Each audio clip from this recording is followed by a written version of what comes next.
Hello, বাজে এখন 10টা 14 আর আমি বাড়ি ফিরলাম প্রায় 9টার দিকে। আজকে স্কুল ছিল, তারপরে টিউশন ছিল, সব কিছু সেরে বাড়ি ফিরতে ফিরতে প্রায় 9টা 9:30 বেজে গেছে। আর তারপর বাড়িতে এসে ভাবলাম যে ডিনারে কি বানাবো। আর দিয়েছিলাম দোকানে কিছু জিনিস কিনতে, মানে টুকটাক জিনিস যেগুলো আনার ছিল সেগুলো আনতে। তো হঠাৎ একটা পাস্তার প্যাকেট দেখতে পেলাম, সঙ্গে ইন্দ্র ছিল। তো ও বলল যে তাহলে আজকে রাতে পাস্তাই খাই। তো ভাবলাম ঠিক আছে, আজকে রাতে পাস্তাই বানাবো। আর ও এখন একটু বাইরে গেছে। আমি বললাম তাহলে এসে খাস, এখন খাওয়ার দরকার নেই। এখন সব প্রিপারেশন করে নিয়েছি। এখানে পেঁয়াজ কেটে নিয়েছি, প্লাস ওখানে আলু কাটা হয়ে গেছে এবং পাস্তা বয়েল করা হয়ে গেছে। রেসিপিটা তোমাদের সাথে শেয়ার করব, খুবই ইজি, খুবই সিম্পল, জাস্ট 10 থেকে 15 মিনিটে বানানোর মতো একটা রেসিপি। তো আমি এভরি টাইম যখনই শর্টে কিছু বানানোর থাকে, লাইক টাইম নিয়ে বেশি, এখনও অনেক রাত হয়ে যাচ্ছে, সকালে আমার স্কুলও আছে, তো ভাবলাম খুব একটা বেশি হাতে সময়ও নেই, তো যেটা quick and easy plus tasty সেরকমই কিছু বানানো যায়। সেই জন্য এইভাবেই পাস্তাটা আমি বানাবো। শুধু পাস্তা না, তোমরা এটা ম্যাগি দিয়েও ট্রাই করতে পারো। তো চলো শুরু করা যাক। ইন্দ্র হচ্ছে একটা আলুখোর মানুষ, কারণ বলছি ও সব কিছুতে আলু চায়। ম্যাগি, চাউমিন, পাস্তা, সব কিছুতে একটু আলু হলে ওর খুব ভালো লাগে। এমনকি যখন যখন আমার খুব একটা বেশি রান্না করতে ইচ্ছে করে না, আমাকে বলি যে কিরে আজকে লাঞ্চে কী খাবি, ওর উত্তর একটাই থাকে, একটু আলু ভেজে দিস আর একটু আলু সিদ্ধ করে দিস, আমি ঘি দিয়ে খেয়ে নেবো।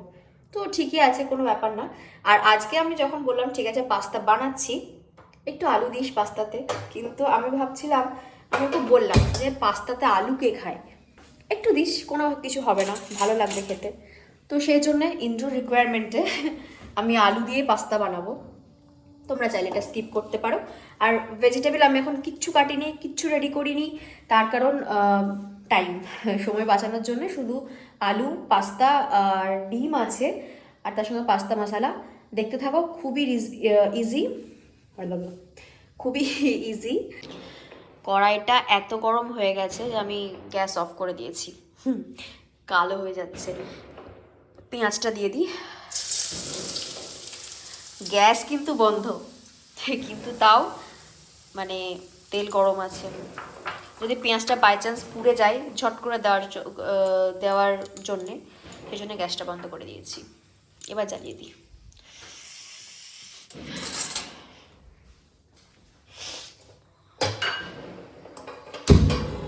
আরে গাইস, গ্যাসের প্রবলেম হয়ে গেছে।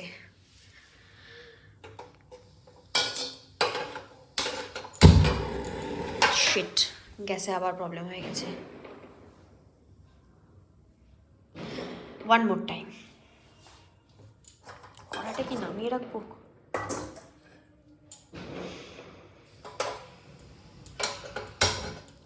Yes, finally.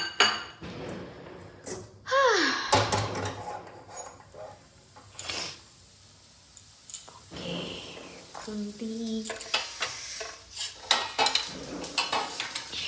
Hair is my খুন্তি। গ্যাস কমিয়ে দিই। এখানে পাস্তাটা বয়েল করে রেখেছি, আর এখানে আলুটা একটু পরে দেবো।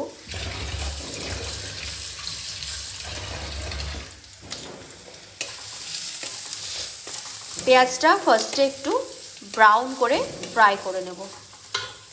বাড়িয়ে দিই।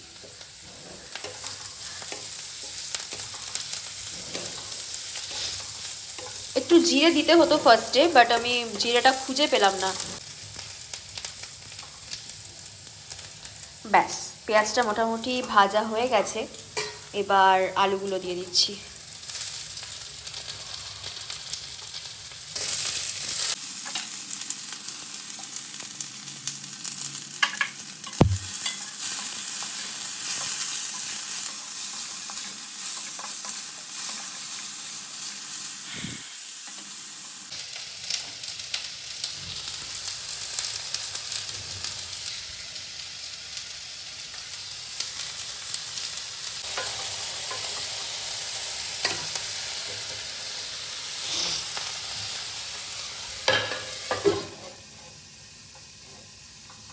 আমি শুনেছি, এক সেকেন্ড, হ্যাঁ, আমি শুনেছি যে কোনো কিছু সবজি বা কিছু যখন ফ্রাই করতে চাই, সেটা যাতে ওয়েল কুকড হয়, মানে বয়েলটা ঠিকঠাক হয়, সেই জন্যে লবণ দিয়ে গ্যাসটা কমিয়ে ঢাকা দিয়ে রাখলে সেটা একটু তাড়াতাড়ি কুক হয়ে যায়, সেই সবজির রসে সেটা কুক হয়ে যায়।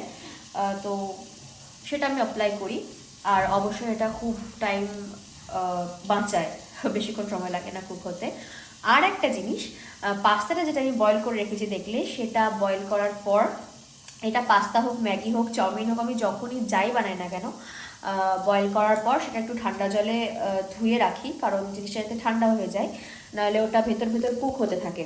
যদি গরম রেখে দিই এবং তারপর সেটা একটা দলা পেকে বিচ্ছিরি মতো হয়ে যায়, মানে ছাড়া ছাড়া ভাবটা থাকে না। তো জলে ধোয়ার পরে যদি একটু সাদা তেল মাখিয়ে রাখা যায় জিনিসটাতে, তাহলে ব্যাপারটা আরও বেশি মানে ছাড়া ছাড়া হয়, জিনিসটা একসাথে একটার গায়ে একটা লেগে যায় না। চাউমিন, ম্যাগি অনেক সময় কি রান্না করার সময় তো না গায়ে গায়ে লেগে যায়, তো সেই প্রবলেমটা হয় না।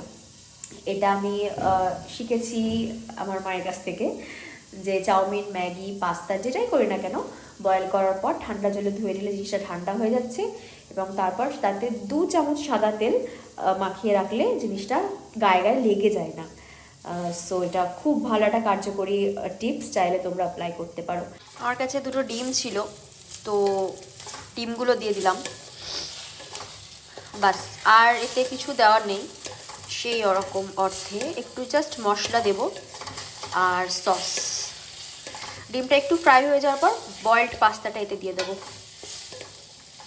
আমার একটু এখানে মানে ব্যাপারটা ঘেটে গেল, কারণ আমি যখনই ডিম দিই চাউমিন, ম্যাগি, পাস্তা বা যে কোনো কিছুতে, আমি চেষ্টা করি ডিমটা মিডিলে দেওয়ার, মানে সবজি থাক বা যেটাই থাক না কেন ডিমটা যাতে মিডিলে দিতে পারি। কিন্তু আলুগুলো সরানোর কথা মাথায় নেই, যেহেতু কুকড হয়ে গেছে, আমার মনে হলো সরালে হয়তো একটু বেশি সময় লাগবে, তো একেবারেই সেদ্ধ বেশি হয়ে যেতে পারে, তো আমি আলুর মধ্যেই ডিমটা ফাটিয়ে দিলাম, যার জন্য ব্যাপারটা দেখতে এরকম হলো। বাট ঠিক আছে, এটা টেস্টে কোনো এফেক্ট ফেলবে না, ভালোই লাগবে খেতে, ডাজন্ট ম্যাটার। এবার পাস্তাটা দিয়ে দেবো।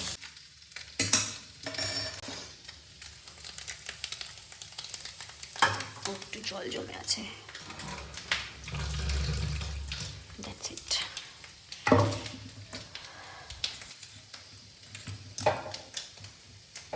এই যে ছাড়া ছাড়া ভাবটা হয়েছে না, এটা কিন্তু হচ্ছে তেলটা হওয়ার জন্যেই, এই যে ছাড়া ছাড়া ভাবটা হয়েছে।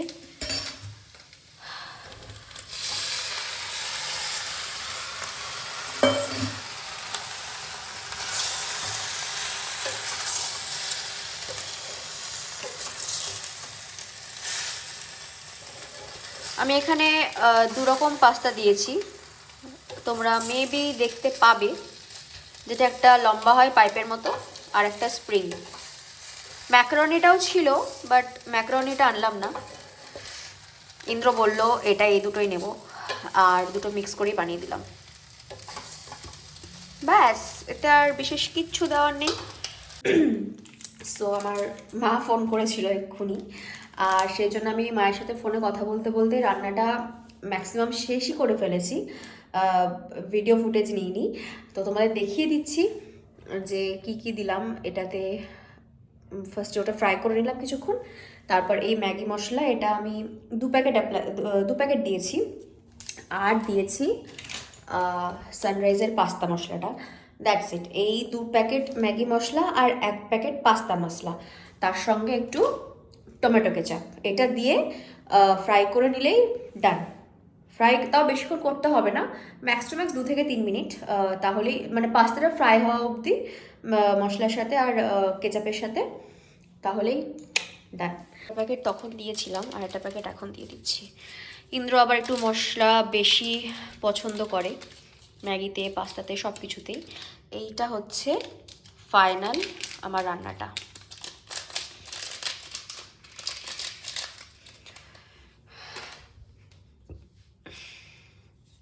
গ্যাসটা বন্ধ করে দিয়েছি, কারণ গ্যাসটা এরপরেও যদি আমি চালিয়ে রাখি তাহলে পরে পাস্তাটা ওভার কুক হয়ে যাবে, আর আমি চাই না পাস্তাটা ওভার কুক হয়ে যাক, এরকম ছাড়া ছাড়া থাকবে, সেটাই ভালো লাগে।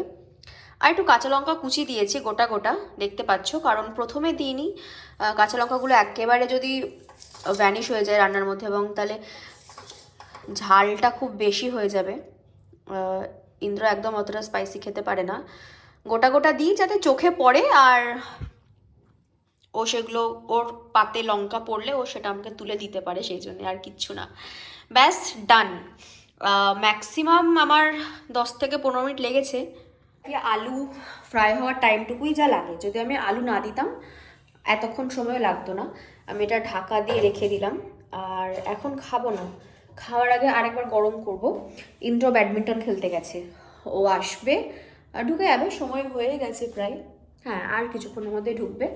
আমি এবার একটু ফ্রেশ হব, চেঞ্জ করব, আর একটু রান্নাঘরটা মেসড আপ হয়ে আছে, একটুখানি ক্লিন করব, তারপর ইন্দ্র এলে একসাথে ডিনার করতে বসবো। কতটা আর খাস না? অতটা না, আর একটু শুধু, ব্যাস। এটা আমার, এটা ইন্দ্রর। কেমন হয়েছে? একবার খা। আমি জানি ও এর আগেই খেয়ে নিয়েছে, টেস্ট করে নিয়েছে। দোকানে বলছিল যে তুই রান্না করতে পারবি কিনা, রান্না করতে পারবি কিনা, কেমন হবে, কিন্তু ওই ফার্স্ট ঘর ঢুকে বললো, এটা আমি এটা পজ করছি, কথা বলিনি, মুভি চলছে। ওই ফার্স্ট আমাকে ঘর ঢুকে বললো যে বাহ খুব সুন্দর স্মেল আসছে, হয়ে গেছে রান্না। না সত্যি ভালো হয়েছে। ডিম দেবো এক্সপেক্ট করেছিলি? ডিম মটরশুঁটি একটু ভালো লাগতো কি? মটরশুঁটি ফ্রিজে ছিল কি না? হ্যাঁ, মটরশুঁটি দেওয়া যায়, মটরশুঁটি ক্যাপসিকাম, মানে চাউমিনে যা যা দেওয়া যায়। বাদাম দিলে ভালো লাগবে না, বাদাম দিলে ভালো লাগবে না, বাদামটা বেকারই লাগবে, এটাই ঠিক আছে। সবজি দেওয়া যায়, মটরশুঁটি ক্যাপসিকাম এইসব, কিন্তু আমার তো ঝামেলা করিনি। হয়ে গেছে তো হয়ে গেছে, ওর পছন্দ হয়ে গেছে মানে সাকসেস। খাই এবার, খাই খাই। না সত্যি ভালো হয়েছে। অনেকদিন পর পাস্তা বানালাম, ম্যাগিটাই ম্যাক্সিমাম বানানো হয়, ওটাই কি বেশি ভালো হয়। এবার থেকে বলবে পাস্তা বানা। একসাথে খাই একবার, হ্যাঁ নে। ও এক্সট্রা সস নাই, আমি নিই না।